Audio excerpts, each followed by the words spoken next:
Oh my God, you're the winner of the G-Shock for August. Thank you, Roland.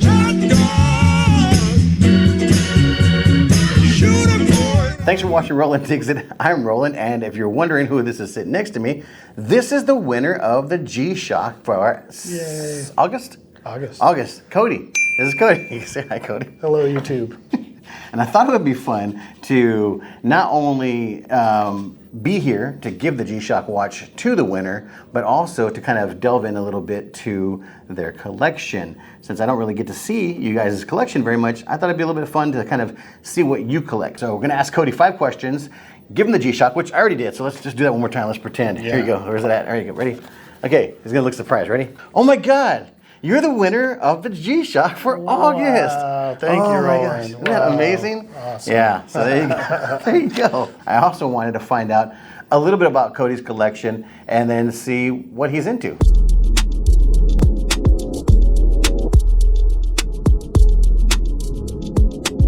Ooh. So I already see a few different colors. Do you want to describe a little bit of it? Yeah, definitely. So the one on the right here is kind of my gateway drug into my watch collection. This is kind of what started it all. So this is the Citizen ecodrive. Nice. That I got on a cruise about 1.5 years ago. You gotta love the no sales tax, no tariffs. But yeah, so this is the Citizen ecodrive that started it all. That is nice. I love the links. It looks like it's fairly comfortable. Like looking, you know. Yep. Yeah, it's a nice everyday watch. And that blue is sharp. Yeah, and then I love Citizen. the detail that you showed me about in the dial, how you can kind of see the reflections of the... Yeah, so I'm gonna just do a quick, I'm wearing this is a microfiber shirt, so I'm not gonna hurt his watch. I'm just gonna wipe off the crystal, but a lot of these have like a sunburst in the dial. So that's what I love about watches, and one of the things that kind of helps me gravitate towards watches is the dials. So people will worry a lot about the movements, which is important, but I just love the dials, and you'll see the sunburst as it refracts the light. Yeah. It's not just a flat dial, it's actually got striations in the dial, which gives it a cool look. And then you have the hour markers. And Citizen and Seiko are really good about this. On their hour markers, this is not just flat pieces of metal, right, to signify the hour, because a lot of watches do that. They bevel the edges of the metal so that way it refracts light a lot. Yeah. And it just looks really cool. Some of it reminds me of like a guitar fret. Yeah. He's rounded. A musician, by the way. Yeah. Do you want to give him the name of your band? Sure, it was shameless plug. Go ahead. It's going to be Chernobyl the Secret. Chernobyl the Secret. Yeah, anywhere you find music. And I'll put a link down below so that way you can find their stuff too. Awesome. But, so is there, and we'll look at the other ones too right here in just a second. I know we're kind of short on time. We're crunched for time because he's got to work, I got to work. But is there a particular brand that you kind of like the most? Yeah, probably a toss-up between Citizen and Casio. Casio just for like an everyday, durable, good-looking watch. And then the Citizen kind of a little bit more fancy, so I'll wear that when I dress up or try to color coordinate with the blue face. But yeah, Citizen and Casio. I really like the G-Shocks. And what drew you? I know you said you're on a cruise, right? Mm-hmm. But there's tons of watches on the cruise. Yeah. Was it just the blue dial? What was it that drew you to that particular watch? The blue dial. I really like the bracelet on this one too. You want to put it on? Let's check it out. Yeah. But yeah, I really love this bracelet. It's very comfortable. Fits good. It's pretty lightweight too. It looks good. Pretty easy to read. Yeah. Yeah, it's a good. I do like that. Good dress watch. Even could be an everyday driver as well. Yeah. But I didn't. So this was my first ecodrive watch, and I didn't realize that meant solar powered. Yeah. So I was wondering why it died in the first month of being in my watch box, and then. Yes, yeah. And that is an important fact to know. If you're looking at an ecodrive watch, always remember that they're powered by light. Not necessarily the sun, but any source of light. Yep. And if you don't let it get some sort of light for about, I think, what is it, like 2 weeks or so? Yeah. It kind of goes into dead mode. So then when you finally give it some light, people let it sit in the sun, or they put it in under a light for about an hour, 2 hours, and it starts ticking, but it skips 5 seconds. And they think, oh, my watch is broken, yep. And they trash it. Yep. Ecodrives need about 14 to 20 hours of charging before they start getting back to hitting every second on the mark. So I learned that the hard way. many years ago by throwing one away. Wow. Yeah. So I keep it in the windowsill of my bedroom every once in a while just to keep it going all the time. Yeah. And these other two, can you tell us real quick about those? Yeah. So this middle one is just That's one cool. I found on Amazon. I just thought it looked really cool. I don't know, probably butchering the name, but it's Megir. Megir.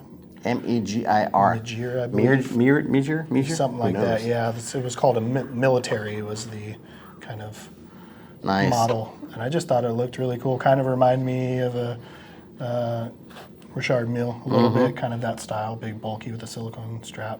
Very comfortable watch, surprisingly. Yeah, for being how big it is. Yeah, and the price point, I was pretty blown away how comfortable it is. Yeah, this is a great looking watch. I love the look of it. So not everybody has the money, obviously, to blow, $100,000 and up on a Richard Mille, but you may want the look. And there's a lot of people that will say like, oh, it's not a cool thing to buy homage watches. Knockoffs, I get it. If you're getting a knockoff Rolex or something like that, I get that maybe you don't want to support that black, shady black market company that's doing that. But clones, or not clones, I'm sorry, I take that back. Homages is not so much of a bad thing. If this was stamped Richard Mille, then I could say, all right, maybe you shouldn't do that. But this is just a cool way to get that look, and you're going to wear it and beat it up, I'm guessing? Yeah. I mean, at that, I think it was about $40 when I got it on Amazon. Yeah. So for $40 to get something that's cool looking, you want to put that one on a field? Yeah, of course. To get something that's cool looking for $40, it's not. If you're going to wear it and use it and beat it up, then by all means, you spend your money the way that you want to. But yeah, very comfortable. Looks good on I like it.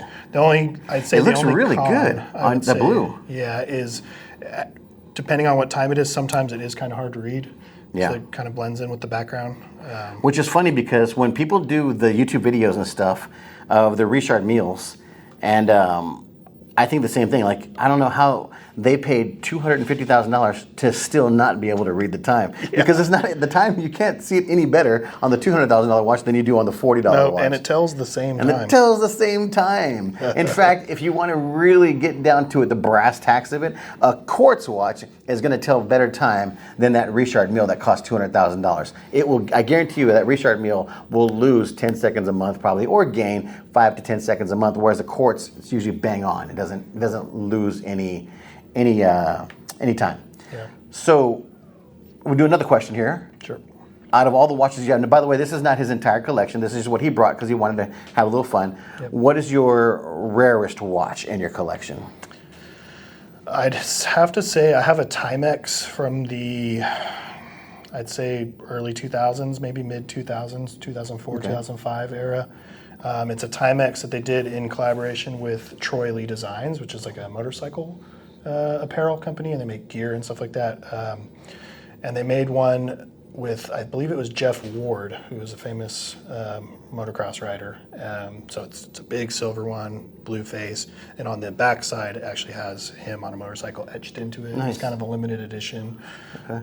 Came with a nice box, still have the box and the papers and all that stuff. Yeah, so it was just a collaboration. I believe I got it at a motocross event. They had it, and it was just Timex and Troy Lee collaboration. Nice. Yeah. And Timex, you can't go wrong with Timex. Yeah, sorry, bumping the mic there.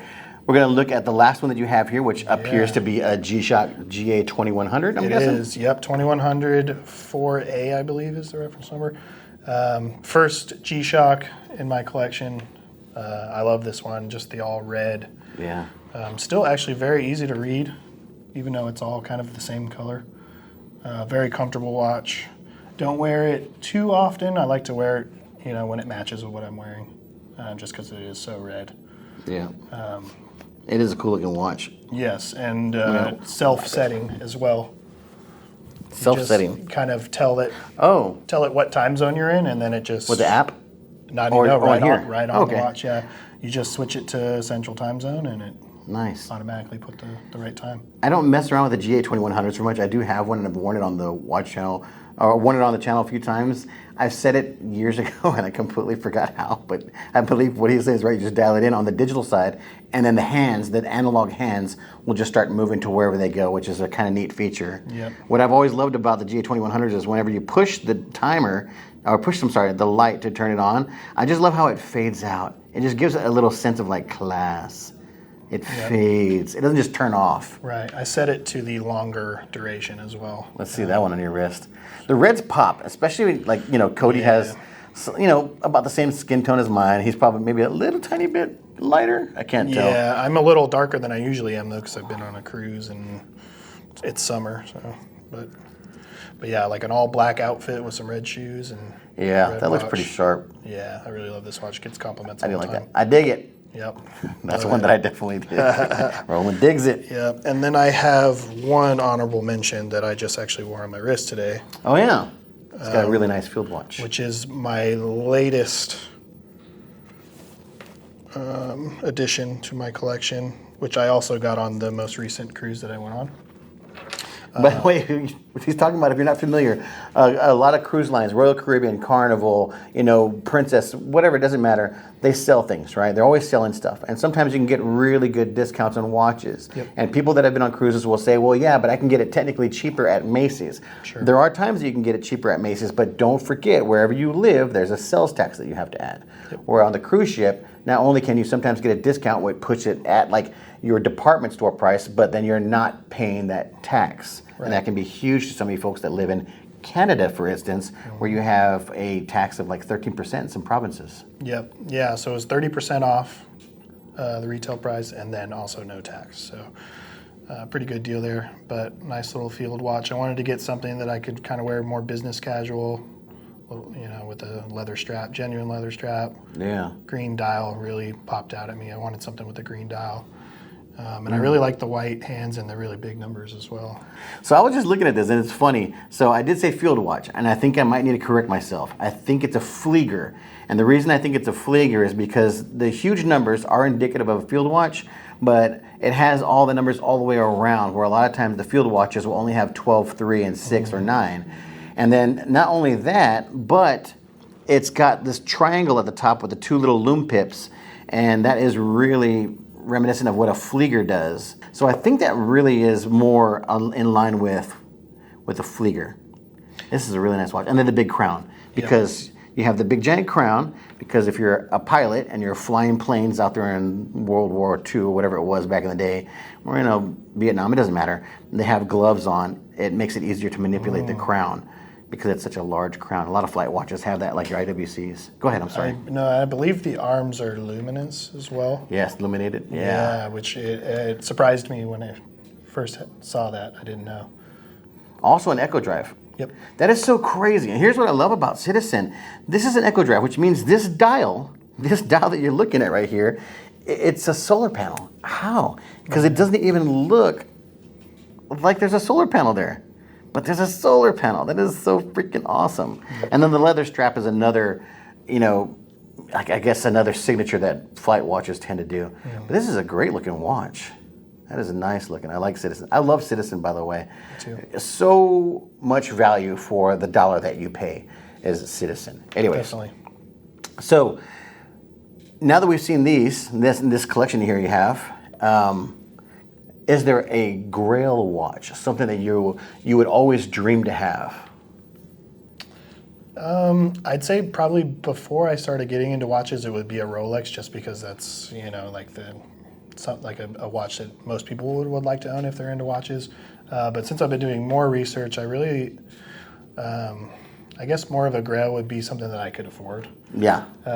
So going on that trail, I'd say probably like a Tissot PRX or even a Belova. I saw some really nice ones on the cruise as well that they had off to the side, all locked up. Yeah. Super nice. But yeah, a nice Tissot PRX I think would be the next kind of more higher tier watch that I would. And that'd be a good looking one. There's a PRX chronograph, which is freaking sick. I love it. It's automatic. It's like $1,200, but it is a really, really nice watch, and that's probably one I would like to get. But man, the PRX is just it's a certain look, and some people it looks cool on because of the integrated dial. The integrated strap. Right. And some people just doesn't look cool on. So I don't know. It's kind of a throwback watch, almost like to the '80s style. If I were to go a little like less realistic and just kind of wishing, I would say probably a Royal Oak. Nice. AP Royal Oak. I really like the the shape of that watch. Yeah. Now you're dropping like Toyota Camry. Like it's like walking around with a Toyota Camry on your wrist, which is okay if you have the money to blow on it and it's not going to cause you to not pay your house or your rent, then do it. Do whatever the hell you floats your boat. You only live once. It's all relative. What is your favorite process so far about like the journey of watch collecting? Like what do you love about this hobby? Assuming that you're seeing this as a hobby. Yeah, I definitely am. I'm big into accessories and matching with my outfit. So it's been fun just getting things in all different colors. Yeah. Like one of my goals is to have a G-Shock in like every color. Nice. It's a little more obtainable. It's a good price point at for the G-Shock. Just and wearing it in public and having other watch collectors point out your watch or say, oh, that's always a nice watch. That's a cool especially when it's something that like it didn't cost you a whole lot of money. But it is something that might be hard to find, right? Like he was telling me earlier about a Timex Disney watch that he has. It was a Timex? Yeah. Which is an OG one, like from back in the 90s, I'm guessing, or into the late 80s. Yep. And it's hard to find. So when you wear something like that and someone points out like, hey, is that original? Like, yeah, it is. Yeah. Like my old Swatch. I have a Swatch from like the 1990s. And people was like, is that an old Scuba? I was like, yeah, it is. And it's cool. And sometimes those watches are more popular than like the really nice Rolex or, Oh, yeah. Yeah, you'll see celebrities with easy readers. Yeah. It's a $30, $40 watch. And that's they've got millions of dollars. But yeah, that is true. Look at Eminem rocking G-Shocks. Yep. And he didn't even know how much they were. He was like, this is about $100. That's true. So you do have a G-Shock now in another color. I do. Let's see that one on the wrist. This is the one that he just won. This is the DW5600 in night camo. I call it night camo. Yep, it's got that translucent as well. Love the G-Shock packaging as well. And I love doing these giveaways. And the next drawing is coming up October the 1st. Yeah. There it is. Nice. The back, it came on. It's such a midnight dark color that the backlighting, it lights up almost just the numbers only. Right. A little bit lower there. There we go. Yeah, that is a good looking watch. Yep. I like it. I like it a lot. Very comfortable. Like definitely could wear it pretty much with any outfit. Yeah, that's a cool one. It actually fit my outfit perfect yesterday. Yeah. You were wearing a camo, like urban camo shirt. So yeah, that's pretty cool. Yep, I love it. Yeah. Nice. So like and subscribe. Yeah, thank you. Hey, thank you. Please comment down below. Let us know what you think about the collection, and let me know about your collections. Maybe I can go meet you and do a little review of your collection, or the ones you want me to see. Some people don't want everybody to see their stuff. I get it. Whatever floats your boat. He was cool with it. I'm sure he's got like some watches he doesn't want me to touch, but hey. No. Brought the big guns today. Well, thanks for doing this. Of course. And I'll catch you guys next time. Bye.